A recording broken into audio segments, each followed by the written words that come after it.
વિદ્યાર્થી મિત્રો, આજે આપણે તમને ધોરણ 11 એકાઉન્ટ ચેપ્ટર આપણું બીજું, જેની અંદર ચેપ્ટરનું નામ છે વ્યવહારોની દ્વિઅસર અને ખાતાના પ્રકારો.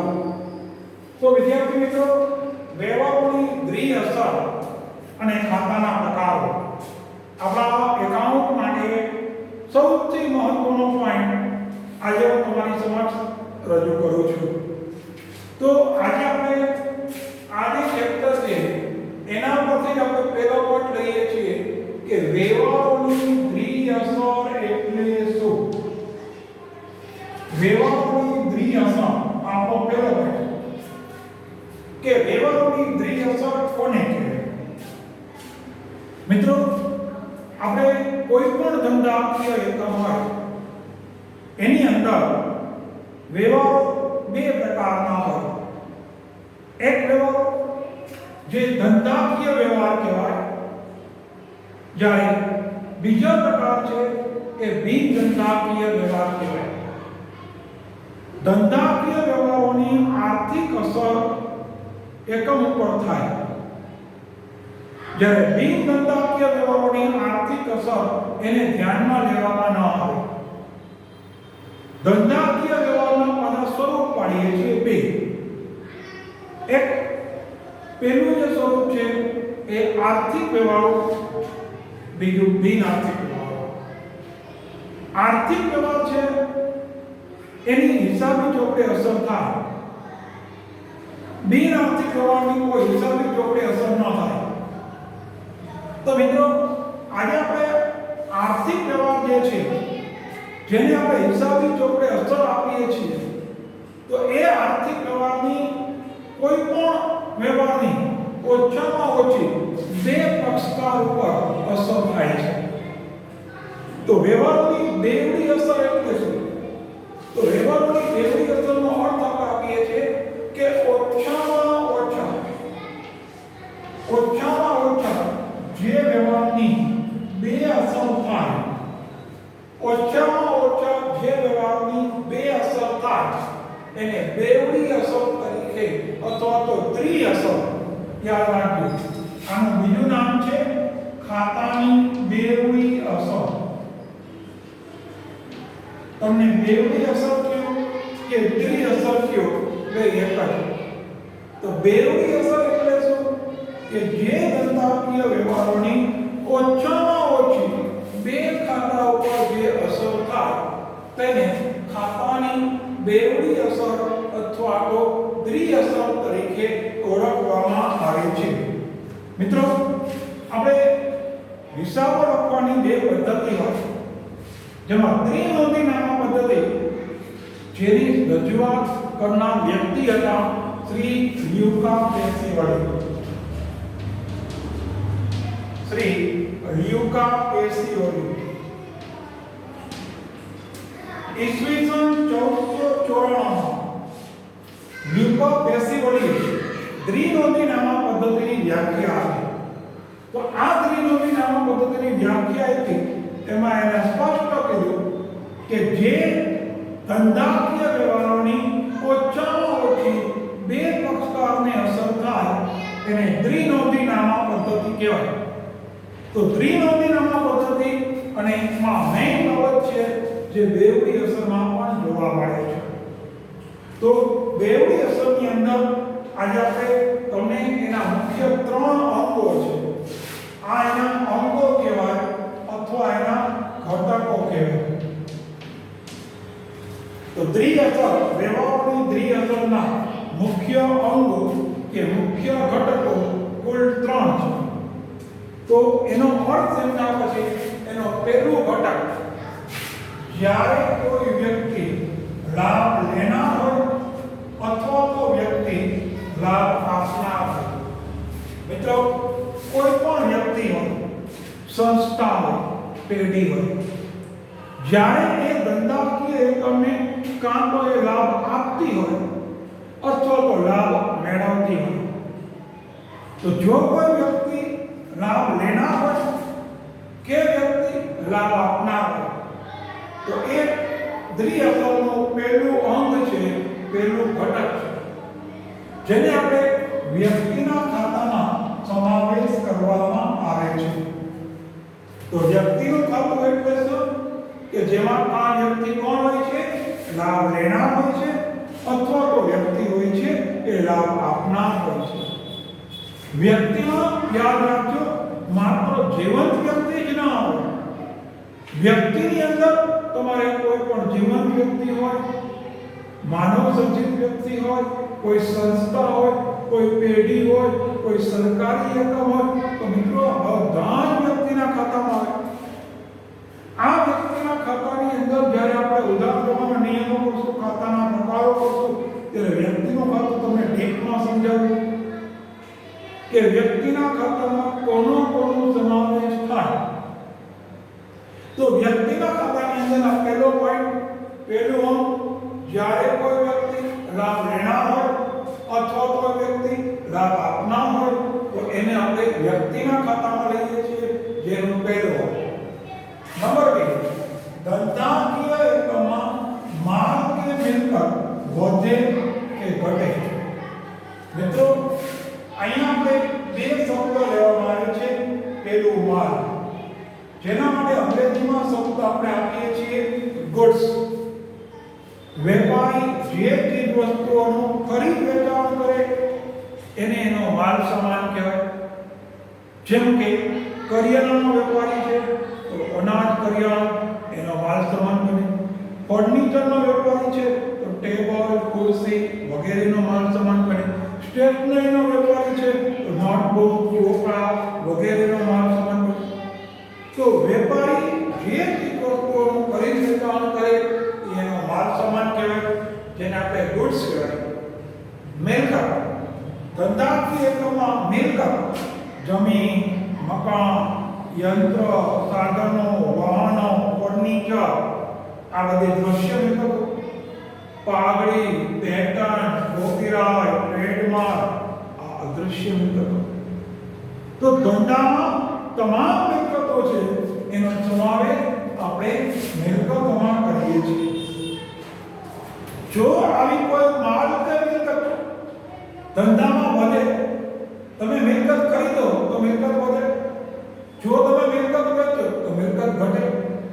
તો મિલકતોની કિંમતમાં કે માલ સામાનની અંદર, માલ સ્ટોકની અંદર વધારો કે ઘટાડો થાય તો એ આપણું બીજું અંગ છે કે જેને આપણે સમાવેશ કરીએ છીએ માલ મિલકત ખાતામાં. તો મિત્રો માલ સામાન કોને કહેવું? બરાબર સમજાઈ ગયું?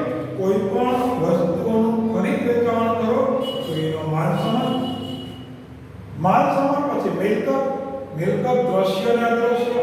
આવી મિલકતો તમે ખરીદો એટલે મિલકત વધે. જો મિલકત વેચો તો મિલકત ઘટે. ત્રીજો શબ્દ આવ્યો છે ધંધાકીય એકમમાં ખર્ચ અને આવક. આવકનું બીજું નામ ઉપજ કહી શકાય. તમે ધંધાકીય એકમ છે મિત્રો, એને આપણે ચાલુ રાખવો હોય, કાર્યરત રાખવો હોય તો અમુક પૈસા વાપરવા પડે, ખર્ચ કરવો પડે. આપણે જીવન જીવવું છે તો આપણે ખોરાક ખાવો પડે, પાણી પીવું પડે, હવાની જરૂરિયાત પડે. કોઈ માણસ હવા, પાણી, ખોરાક એના વગર રહી શકે નહીં. આપણું જીવન શક્ય બને ના બને. એમ ધંધાકીય એકમની અંદર પણ અમુક એવી ખર્ચાઓ છે કે જેમાં તમારે પૈસા વાપરવા પડે, ખર્ચ કરવો પડે. એ જ રીતે તમને તમારા ધંધામાં અમુક આવક મળે છે. તમને કોઈ પણ ખર્ચ કરો કે આવક મળે તો એના પર ઉપજ ખર્ચ ખાતામાં સમાવેશ કરી શકાય. તો આ એનું ત્રીજું અંગ જેનો સમાવેશ ઉપજ ખર્ચ ખાતામાં કરવામાં આવે છે. તો મિત્રો વ્યવહારોની દ્વિઅસર અથવા તો બેવડી અસર એનો અર્થ અને એના ત્રણ અંગો આપણે લીધા. હવે એના થોડા એક્ઝામ્પલ લઈએ છીએ, ઉદાહરણ લઈએ છીએ. દાખલા તરીકે એટલે પહેલું ઉદાહરણ, ₹30,000 રોકડા લાવી ધંધો શરૂ કર્યો. 30,000 રોકડા લાવી ધંધો શરૂ કર્યો. ઓકે, તો આની અંદર પહેલી અસર, તમારા ધંધાકીય એકમમાં રોકડા પૈસા આવે છે. ધંધાની અંદર શું છે મિત્રો? રોકડ આવી. રોકડ આવે છે જેની પહેલી અસર. રોકડ જ્યારે આવે ત્યારે યાદ રાખજો, રોકડ આવે તો રોકડ ખાતાને અસર થાય. જેને હું બીજા શબ્દમાં કહું, ધંધાની અંદર રોકડ શિલકમાં વધારો થયો.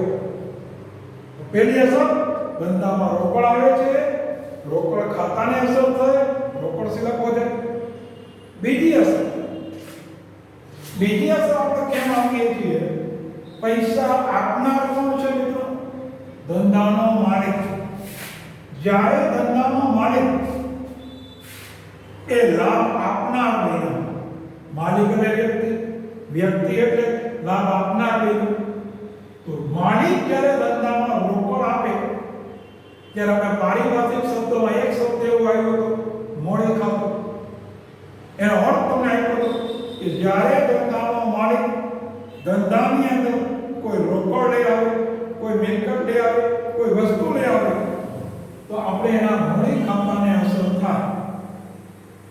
તો અહીંયા આપણે બીજી અસર આપી, માલિક રોકડ આપે છે એટલે માલિકની મૂડીમાં વધારો થયો. ઓકે, આ પહેલું ઉદાહરણ. બીજું ઉદાહરણ, રૂપિયા 5,000 નો માલ વિપુલને વેચ્યો.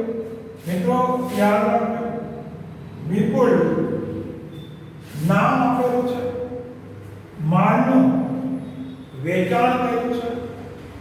તો પહેલો પ્રશ્ન એ વિચારવાનો કે આ વેચાણ રોકડ છે કે ઉધાર? આ તમને પહેલા મગજમાં બેસવું જોઈએ.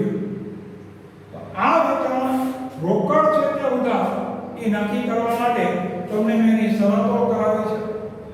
રોકડ વ્યવહારમાં વ્યક્તિનું નામ આપેલ ન હોય, ઉધાર વ્યવહારમાં વ્યક્તિનું નામ આપેલ હોય.